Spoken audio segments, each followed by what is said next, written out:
Hello বন্ধুরা, তোমরা সবাই কেমন আছো? আশা করি সবাই ভালো আছো, আমিও ভালো আছি। আজকে আমি আবার একটা নতুন রেসিপি নিয়ে আসছি। পিৎজা বানাবো। পিৎজার জন্য এখানে আমি ময়দা নিয়ে নিয়েছি। এখানে অল্প পরিমাণ নুন দিয়ে দিলাম।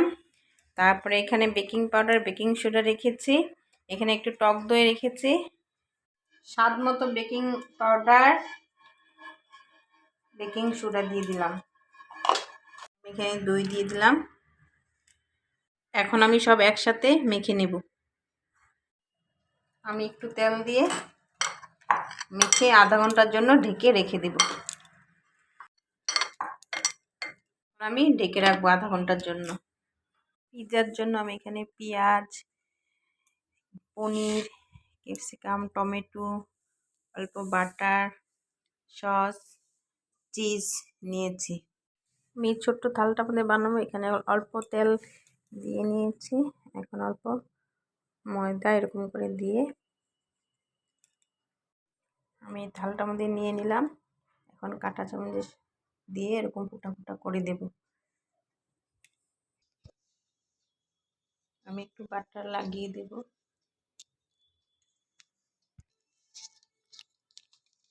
দিয়ে দেব।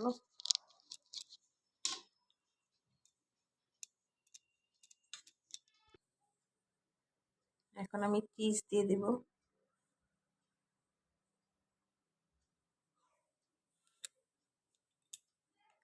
এখন আমি একটু সাজিয়ে দেব ক্যাপসিকাম, পেঁয়াজ, টমেটো সব কিছু দিয়ে।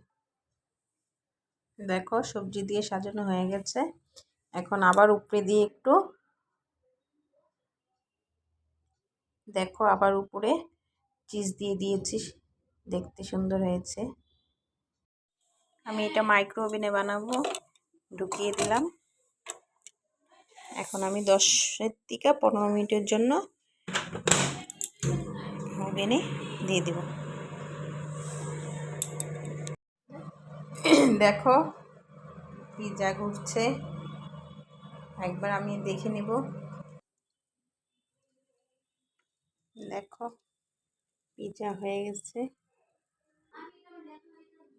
ফাইনালি পিৎজা হয়ে গেছে।